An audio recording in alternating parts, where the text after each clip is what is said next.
Perkenalkan, nama saya Enrico Surya dengan NPM 240130096. Saya Rian Aldava Eka Putra dengan NPM akhir 131. Halo, perkenalkan nama saya Argi Arif Firdaus dengan NPM akhir 146. Perkenalkan, saya Joshua Kurniawan dengan NPM akhir 157. Perkenalkan, nama saya Muhammad Zulkifli Fai, NPM 138. Baik, saya akan membahas mengenai basic time value concept. Dasar daripada waktu merupakan uang. Jadi gini teman-teman, misal nih, kita memiliki $1 sekarang.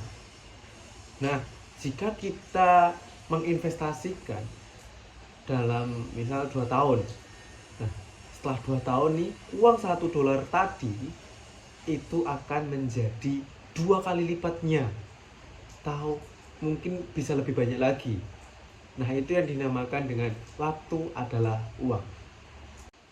Nah, lalu apa sih penerapannya time of money atau waktu adalah uang dalam sebuah akuntansi? Banyak ya teman-teman ya. Itu salah satunya ada notes atau surat hutang, terus ada sewa, terus ada aset jangka panjang, dan masih banyak lagi. Intinya apa teman-teman? Time of money dalam sebuah akuntansi itu sangat membantu untuk menilai nilai sekarang dari transaksi keuangan yang melibatkan pembayaran atau penerimaan uang di masa depan, kayak gitu. Time of money bisa dianggap dengan bunga ya teman-teman. Kita akan mempelajari bunga. Nah, bagaimana sih sifat dari bunga itu? Bunga itu harus dibayarkan menggunakan uang. Tentu saja bunga tidak bisa dibayarkan menggunakan apa ya, misal menggunakan aset lain. Pokoknya harus cash lah, harus uang. Lalu bunga itu merupakan kelebihan uang yang diterima atau yang dibayar di atas jumlah pokok. Misal nih, kita berhutang ke bank 1 juta dan pada tahun selanjutnya kita harus membayar 1.100.000. Nah, uang kelebihan atau 100.000 itu merupakan bunga atau interest, kayak gitu. Nah, selanjutnya ada bunga majemuk. Apa sih yang dimaksud dengan bunga majemuk? Bunga majemuk adalah dihitung berdasarkan jumlah pokok serta bunga yang telah diperoleh tapi belum dibayarkan atau ditarik. Oke, misalnya kita kasih contoh. Misal kita berhutang pada tahun ini itu 1 juta. Terus pada tahun selanjutnya itu dikenakan bunga 100.000, maka yang harus kita bayarkan di tahun depan itu 1.100.000. Akan tetapi kita itu belum bisa membayarnya, maka kita harus kemungkinan kita itu membayar di tahun depannya lagi. Maka perhitungan bunganya kita dianggap berutang 1.100.000. Nanti misal bunganya 7%, maka dikalikan 7% dikali 1.100.000. Jadi bunga itu dihitung menjadi hutang kita juga, dan itu terjadi, dan itu bunga tersebut akan menjadi bunga lagi, kayak gitu. Dan ini nilainya akan lebih besar dibandingkan dengan bunga sederhana, kayak gitu. Nah, selanjutnya ada bunga majemuk. Apa sih yang dimaksud dengan bunga majemuk? Bunga majemuk adalah dihitung berdasarkan jumlah pokok serta bunga yang telah diperoleh tapi belum dibayarkan atau ditarik. Oke, misalnya kita kasih contoh. Misal kita berhutang pada tahun ini itu 1 juta. Terus pada tahun selanjutnya itu dikenakan bunga 100.000, maka yang harus kita bayarkan di tahun depan itu 1.100.000. Akan tetapi kita itu belum bisa membayarnya, maka kita harus kemungkinan kita itu membayar di tahun depannya lagi. Maka perhitungan bunganya kita dianggap berutang 1.100.000. Nanti misal bunganya 7%, maka dikalikan 7% dikali 1.100.000. Jadi bunga itu dihitung menjadi hutang kita juga, dan itu terjadi, dan itu bunga tersebut akan menjadi bunga lagi, kayak gitu. Dan ini nilainya akan lebih besar dibandingkan dengan bunga sederhana, kayak gitu. Adapun rumus untuk menghitung daripada bunga majemuk, yaitu rumusnya seperti yang di PPT ini kalian bisa baca sendiri, dan ini bisa mengetahui bagaimana sebuah perusahaan itu nantinya kalau jika tidak membayar dalam periode tertentu, maka kita langsung bisa mengetahui oh ini harus dibayarkan oleh perusahaan tersebut, kayak gitu. Nah, rata-rata kebanyakan perusahaan itu menggunakan bunga majemuk daripada bunga sederhana, karena yaitu dianggap lebih menghasilkan keuntungan yang lebih besar jika menggunakan bunga majemuk, kayak gitu. Nah, selanjutnya ada fundamental variable. Nah, ini variabel utama yang mempengaruhi perhitungan nilai waktu. Nah, yang pertama ada suku bunga tentunya, yang kedua ada jumlah periode, lalu ada nilai uangnya, dan lalu ada nilai uang saat ini sebelum bunga diterapkan, kayak gitu. Dan slide selanjutnya akan dijelaskan oleh rekan saya. Nah, pada materi yang berikutnya kita akan menjelaskan mengenai single sum problem. Nah, sebelum memasuki single sum problem, kita harus mengetahui definisi terlebih dahulu dari single sum problem. Single sum problem adalah konsep dalam keuangan yang berfokus pada bagaimana nilai uang berubah seiring waktu ketika hanya ada satu jumlah uang yang dipertimbangkan. Nah, di dalam single sum problem ini terdapat 3 konsep utama. Mari kita breakdown satu-satu. Yang pertama yaitu future value of a single sum. Nah, future value adalah nilai di masa depan dari sejumlah uang tertentu yang diinvestasikan atau ditabung saat ini dengan tingkat bunga tertentu dalam periode waktu tertentu. Future value ini memiliki rumus FV sama dengan PV dikali 1 ditambah R dipangkatkan N, yang dimana FV adalah nilai masa depan, PV adalah nilai saat ini atau present value, dan R sama dengan tingkat bunga per periode, dan N adalah jumlah periode. Nah, di sini ada contoh atau ilustrasi mengenai future value, yaitu jika seseorang menabung 10 juta dengan bunga tahun 5% selama 3 tahun, maka FV-nya adalah 10 juta dikali 1 ditambah 0,05 pangkat 3 sama dengan 10 juta dikali 1,15 sekian menghasilkan 11.576.250. Nah, artinya setelah 3 tahun, uang yang dari awal 10 juta ini menjadi sejumlah 11.576.000 dengan bunga 5% selama 3 tahun. Nah, yang kedua adalah present value of a single sum. Present value atau PV adalah nilai sekarang dari sejumlah uang yang akan diterima di masa depan dengan mempertimbangkan tingkat diskonto atau bunga tertentu. Present value sendiri memiliki rumus PV sama dengan FV dibagi 1 ditambah R dipangkatkan N, yang dimana PV adalah nilai saat ini, FV sama dengan nilai masa depan, R adalah tingkat bunga per periode, dan N jumlah periode. Nah, present value sendiri memiliki contoh atau ilustrasi sebagai berikut. Jika seseorang ingin mendapatkan 15 juta dalam 4 tahun dengan tingkat bunga 6% per tahun, berapa yang harus diinvestasikan sekarang?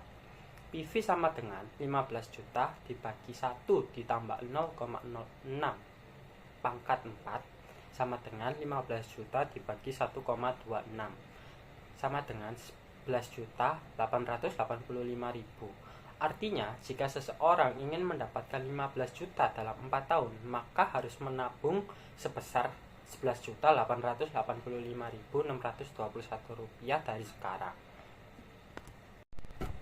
Yang ketiga yaitu solving for other unknowns atau mencari variabel lain yang tidak diketahui. Selain mencari FV dan PV dalam single sum problem ini, kita juga bisa mencari variabel lain seperti tingkat bunga atau R jika FV atau PV dan jumlah periode diketahui. Nah, ini tuh memiliki rumus R sama dengan FV di per PV dipangkat 1 per N di min 1. Nah, sedangkan untuk jumlah periode atau N, jika FV, PV dan tingkat bunga diketahui memiliki rumus N sama dengan log dikali FV per PV dibagi log dikali 1 ditambah R. Seperti contoh, jika 5 juta bertumbuh menjadi 7.500.000 dalam 5 tahun, berapa tingkat bunganya? R sama dengan 7.500.000 dibagi 5 juta dipangkat 1 di per 5 di min 1. R sama dengan 1,5 dipangkat 1 per 5 di min 1 sama dengan 0,0847 atau 8,45% per tahun. Nah, untuk contoh yang kedua mengenai jumlah periode, yaitu jika 8 juta ingin bertumbuh menjadi 12 juta dengan bunga 7% per tahun, berapa tahun yang dibutuhkan. N sama dengan log kali 12 juta dibagi 8 juta dibagi log 1,07. N sama dengan log 1,5 dibagi log 1,07 sama dengan 0,1761 dibagi 0,0294 sama dengan 5,99 tahun atau 6 tahun. Jadi dibutuhkan sekitar 6 tahun agar 8 juta ini menjadi 12 juta dengan bunga 7% per tahun. Kesimpulannya yaitu future value itu menentukan berapa nilai uang di masa depan berdasarkan tingkat bunga dan periode waktu. Sedangkan untuk present value menentukan berapa nilai uang saat ini jika kita tahu jumlah yang akan diterima di masa depan. Untuk solving for other unknowns yaitu memungkinkan kita mencari variabel lain seperti tingkat bunga atau jumlah periode berdasarkan informasi yang diberikan. Untuk materi yang berikutnya akan dijelaskan oleh rekan saya. Baik, untuk pokok bahasan selanjutnya adalah tentang annuities atau anuitas. Nah, untuk anuitas ini sendiri, masing-masing antara future value dan present value ini memiliki perbedaan. Untuk future value untuk mengukur nilai di masa depan, sedangkan untuk present value ini untuk mengukur nilai di masa sekarang. Baik, selanjutnya kita akan membahas terkait annuity. Nah, dalam annuity ini, menurut definisinya memerlukan hal-hal berikut ini. Terdapat 3 hal, yaitu yang pertama, pembayaran atau penerimaan secara berkala yang disebut sewa dalam jumlah yang sama. Lalu yang kedua, adanya interval yang sama panjangnya di antara sewa-sewa tersebut. Lalu yang terakhir, yang ketiga, adanya compounding bunga yang dilakukan sekali setiap interval. Nah, lebih lanjut, untuk tadi present value dan future value ini terbagi lagi menjadi 2, yaitu future value ordinary annuity dan juga future value untuk annuity due. Lalu untuk present value-nya sendiri ada present value ordinary annuity, lalu juga ada present value annuity due. Keduanya ini memiliki perbedaan. Nah, untuk perbedaannya, jika sewa yang terjadi pada setiap akhir periode, anuitas bakal diklasifikasikan sebagai anuitas biasa atau ordinary annuity itu tadi. Lalu jika sewa terjadi pada setiap awal periode, anuitas itu diklasifikasikan sebagai anuitas jatuh tempo atau annuity due. Oke, selanjutnya yang pertama yaitu future value of ordinary annuity. Nah, future value of ordinary annuity ini adalah bisa juga disebut sebagai nilai masa depan dari anuitas biasa. Nah, salah satu pendekatan untuk menentukan nilai masa depan dari anuitas ini adalah dengan cara menghitung nilai masa depan dari setiap sewa yang akan diakumulasikan. Kemudian, menjumlahkan nilai masa depan dari seluruh nilai masa depan setiap sewa tersebut. Nah, untuk memudahkan pemahaman, terdapat ilustrasi yang saya lampirkan di sebelah kanan ini. Misalnya, kita asumsikan bahwa uang sebesar $1 yang disimpan pada akhir setiap tahunnya selama 5 tahun sebagai anuitas biasa dan mendapatkan suku bunga sebesar 12% yang dimajemukkan setiap tahun. Nah, ilustrasi ini menunjukkan perhitungan nilai masa depan dengan menggunakan tabel nilai masa depan dari 1 untuk 5 kali sewa masing-masing sebesar $1. Di sini dapat dilihat bahwa setiap $1 itu dijadikan sebagai ordinary annuity setiap tahunnya. Nah, oleh karena anuitas biasa ini terdiri dari sewa yang disimpan pada setiap akhir periode, maka sewa tersebut tidak mendapatkan bunga pada periode tersebut, di mana periode waktu disimpan itu. Nah, misalnya dapat dilihat di sini sewa ketiga mendapatkan bunga hanya untuk 2 periode, yaitu periode 4 dan 5. Karena sewa ini tidak menghasilkan bunga untuk periode ketiga, karena tidak disimpan sampai pada akhir periode ketiga. Nah, ketika menghitung nilai masa dari anuitas biasa ini, jumlah periode atau compounding akan selalu 1, kurang dari jumlah sewa. Jadi kurang 1 dari jumlah sewa, seperti yang dicontohkan tadi. Nah, oke, selanjutnya lebih lanjut kita akan membahas untuk formula atau rumus dari future value of ordinary annuity itu tadi. Nah, sebelumnya di ilustrasi sebelumnya itu kan perhitungannya cukup gampang ya, karena hanya setoran sewanya hanya $1 per tahunnya untuk sebagai ilustrasi saja. Nah, prosedur itu tadi menghitung nilai masa depan dari anuitas biasa yang selalu menghasilkan jawaban yang benar. Namun prosedur itu dapat menjadi rumit jika jumlah sewanya besar dan angkanya cukup acak dan abstrak. Nah, rumus ini akan memberikan cara yang lebih efisien untuk mengungkapkan nilai masa depan dari anuitas biasa sejumlah 1. Nah, rumus ini menjumlahkan masing-masing sewa dengan bunga yang majemuk sebagai berikut ini. Yaitu FVF min OA N, I yang sama dengan 1 plus I pangkat N minus 1 per I. Nah, di mana masing-masing ini memiliki pengertian masing-masing, yaitu R untuk periodic rent atau periode sewanya. Lalu untuk FVF min OA N, I ini merupakan future value factor of an ordinary annuity, atau juga dalam bahasa Indonesianya sebagai faktor nilai masa depan dari anuitas biasa. Lalu untuk I ini merupakan rate of interest per period, yang merupakan dalam bahasa Indonesianya diartikan sebagai suku bunga per periode. Dan yang terakhir ada N. N itu mengartikan sebagai number of compounding period, atau dalam bahasa Indonesianya jumlah periode compounding. Nah, oke, selanjutnya ini kita akan membahas terkait future value of an annuity due atau anuitas jatuh tempo.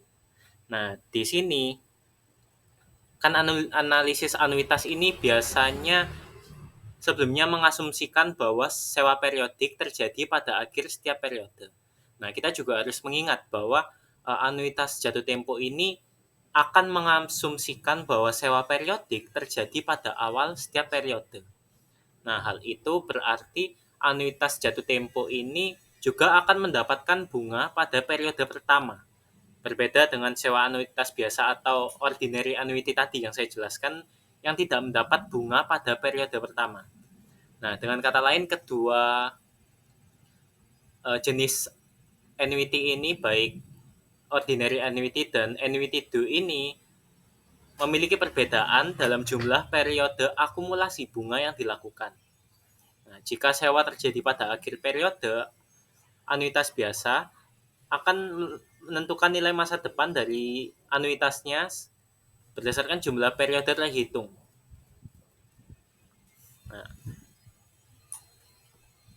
di sini selain itu juga dicirikan bahwa annuity due ini selalu memiliki suku bunga yang lebih dari ordinary annuity, yaitu lebih dari 1. Jadi jika pencatatan melalui ordinary annuity ini akan mencirikan seperti yang saya ilustrasikan tadi, di tahun ketiga menyetorkan $1, maka di ordinary annuity akumulasi bunganya hanya 2 tahun saja, yaitu 2 suku bunga. Sedangkan untuk annuity due ini, jika $1 disetorkan di tahun yang ketiga, maka suku bunga yang didapat adalah 3 suku bunga, yaitu suku bunga di tahun ketiga, keempat, dan kelima. Baik, selanjutnya di sini saya melampirkan ilustrasi atau contoh untuk memudahkan pemahaman terkait perbedaan dari ordinary annuity juga annuity due. Nah, dalam contoh ini, arus kas dari anuitas jatuh tempo atau annuity due memenuhi tepat 1 periode lebih awal dari ordinary annuity. Akibatnya, nilai masa depan dari faktor annuity due ini adalah tepat 12% lebih tinggi dari ordinary annuity. Nah, misalnya nilai faktor anuitas biasa atau ordinary annuity ini pada akhir periode 1 pada suku bunga 12% adalah $1. Maka untuk annuity due adalah $1,12 atau $1.12. Nah, lebih lanjut untuk mendapatkan nilai masa depan dari faktor anuitas jatuh tempo atau annuity due, kita harus mengalihkan nilai masa depan dari faktor anuitas biasa atau ordinary annuity dengan 1 ditambah suku bunga. Nah, contoh misal untuk menentukan nilai masa depan dari faktor bunga annuity due selama 5 periode pada suku bunga majemuk 12%, hanya dengan mengalihkan nilai masa depan dari faktor bunga ordinary annuity selama 5 periode dengan 1 ditambah suku bunga untuk mendapatkan hasilnya untuk annuity due itu tadi. Selanjutnya, saya akan membahas tentang more complex situation atau situasi yang lebih kompleks dalam akuntansi dan nilai mata uang. Nah, dalam pembahasan ini akan ada 3 sub-subbab utama, yaitu deferred annuities atau anuitas tangguhan. Yang kedua ada valuation of long-term bonds atau penilaian obligasi jangka panjang. Dan yang terakhir ada effective interest method of bond discount or premium amortization atau metode bunga efektif untuk amortisasi, diskon, atau premium obligasi. Nah, masing-masing konsep ini berkaitan erat dengan bagaimana nilai waktu uang mempengaruhi pencatatan dan pengukuran dalam akuntansi keuangan. Untuk yang pertama, kita akan membahas tentang deferred annuities atau anuitas tangguhan. Nah, anuitas yang ditangguhkan adalah anuitas yang pembayarannya tidak dimulai segera, tetapi setelah jangka waktu tertentu di masa depan. Berbeda dengan anuitas biasa yang langsung membayarkan kas pada periode pertama, anuitas tangguhan memiliki periode akumulasi sebelum pembayaran dimulai. Anuitas ini sering digunakan dalam perencanaan pensiun atau investasi jangka panjang karena memungkinkan dana yang diinvestasikan untuk tumbuh sebelum ditarik. Nah, dalam perhitungan anuitas yang ditangguhkan, kita perlu menentukan nilai sekarang, present value, atau nilai masa depan, future value, dengan menggunakan rumus anuitas. Jika ingin mengetahui nilai sekarang dari anuitas yang ditangguhkan, kita harus mendiskontokan nilai anuitas biasa ke masa kini dengan mempertimbangkan periode tunda sebelum pembayaran dimulai. Perhitungan ini bisa dilakukan dengan tabel anuitas atau menggunakan rumus nilai sekarang berdasarkan diskonto. Tingkat bunga yang digunakan serta lama periode penundaan sangat berpengaruh terhadap nilai anuitas tersebut. Selanjutnya, kita akan masuk ke dalam valuation of long-term bonds atau penilaian obligasi jangka panjang. Obligasi jangka panjang adalah surat utang yang diterbitkan oleh perusahaan atau pemerintah dengan jangka waktu lebih dari 1 tahun. Penilaian obligasi sangat penting karena menentukan seberapa besar nilai pasar dari obligasi yang diterbitkan. Ada beberapa faktor utama yang mempengaruhi penilaian obligasi. Yang pertama ada nilai nominal atau face value, yaitu jumlah yang dibayarkan pada saat jatuh tempo. Kedua, ada tingkat bunga kupon atau coupon rate, yaitu tingkat bunga yang dibayarkan oleh penerbit obligasi kepada pemegang obligasi secara periodik. Ketiga, ada tingkat bunga pasar atau market interest rate, yaitu tingkat bunga yang berlaku di pasar pada saat obligasi diterbitkan. Jika tingkat bunga kupon lebih tinggi daripada tingkat bunga pasar, obligasi akan dijual dengan premium. Sebaliknya, jika tingkat bunga kupon lebih rendah daripada tingkat bunga pasar, obligasi akan dijual dengan diskonto. Untuk menilai obligasi, kita menggunakan metode nilai sekarang. Pertama, kita menghitung nilai sekarang dari pembayaran bunga yang diterima pemegang obligasi dengan menggunakan konsep anuitas. Kedua, kita akan menghitung nilai sekarang dari nilai nominal obligasi yang akan diterima pada saat jatuh tempo. Kedua nilai ini kemudian dijumlahkan untuk mendapatkan harga obligasi di pasar. Dan yang terakhir, kita akan membahas tentang effective interest method of bond discount or premium amortization. atau metode bunga efektif untuk amortisasi diskonto atau premium obligasi. Metode ini digunakan untuk mengalokasikan diskonto atau premium obligasi secara sistematis selama masa berlaku obligasi. Dalam metode ini, kita tidak menggunakan pembagian beban bunga secara rata seperti metode garis lurus. Sebaliknya, beban bunga dihitung berdasarkan tingkat bunga pasar yang berlaku pada saat obligasi diterbitkan. Langkah pertama dalam metode ini adalah menentukan jumlah awal dari diskonto atau premium obligasi. Kemudian, setiap periode, beban bunga dihitung dengan mengalihkan tingkat bunga efektif dengan nilai buku obligasi. Hasilnya akan dibandingkan dengan bunga kupon yang dibayarkan, sehingga selisih akan menyesuaikan nilai buku obligasi secara bertahap sehingga mencapai nilai nominal pada saat jatuh tempo. Keunggulan dari metode bunga efektif adalah bahwa metode ini lebih akurat dibandingkan metode garis lurus karena mencerminkan pola pengakuan beban bunga yang lebih sesuai dengan realitas ekonomi. Oleh karena itu, metode ini digunakan dalam standar akuntansi internasional seperti IFRS atau US GAAP. Oke, pada slide ini saya akan menjelaskan mengenai present value of ordinary annuity. Present value of ordinary annuity merupakan nilai saat ini dari serangkaian pembayaran yang dilakukan secara berkala di masa depan, dengan asumsi pembayaran dilakukan di akhir setiap periode. Nah, present value of ordinary annuity ini memiliki sebuah rumus perhitungan, yang rumusnya adalah PVA sama dengan A dikali buka kurung 1 dikurangi buka kurung 1 ditambah R tutup kurung pangkat minus N per R tutup kurung. Untuk keterangannya adalah PVA sama dengan present value of ordinary annuity, A sama dengan pembayaran atau arus kas per periode, R sama dengan suku bunga, dan N sama dengan jumlah periode pembayaran. Oke, pada slide selanjutnya saya akan membahas mengenai present value of annuity due. Present value of annuity due adalah nilai saat ini dari serangkaian pembayaran yang dilakukan secara berkala di masa depan dengan asumsi pembayaran dilakukan di awal setiap periode.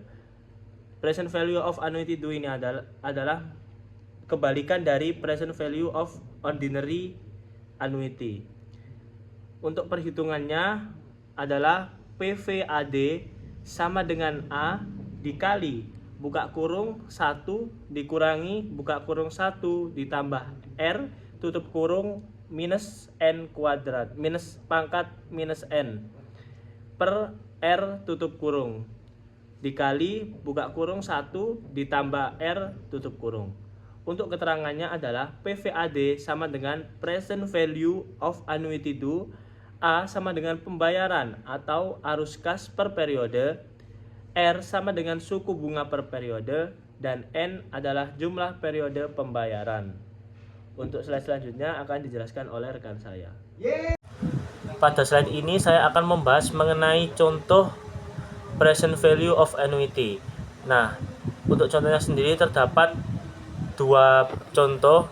Yang pertama adalah ordinary annuity dengan contoh soal sebagai berikut. Sebuah perusahaan menerima pembayaran sebesar 1 juta rupiah setiap tahun selama 5 tahun dengan tingkat bunga sebesar 10% per tahunnya. Nah, soal ini langsung saja kita masukkan kepada rumus present value of ordinary annuity, yang dimana A diketahui A sebesar 1 juta rupiah dan R sebesar 10%, yang terakhir N 5 tahun. Lanjut ke contoh soal berikutnya tentang present value annuity due dengan contoh soal sebuah perusahaan menerima pembayaran sebesar 1 juta setiap tahun selama 5 tahun. Tetapi pembayarannya dilakukan di awal tahun dengan tingkat bunga 10% per tahunnya. Pada contoh soal ini berbalik dengan yang sebelumnya, dikarenakan ini masa pembayarannya dilakukan di awal, sedangkan yang sebelumnya dilakukan di akhir tahun atau di akhir periode. Untuk cara memasukkannya sama seperti yang tadi, dengan diketahui A sebesar 1 juta rupiah, R suku bunga sebesar 10%, dan N jumlah periode selama 5 tahun. Untuk slide berikutnya akan dijelaskan oleh rekan saya. Terima kasih.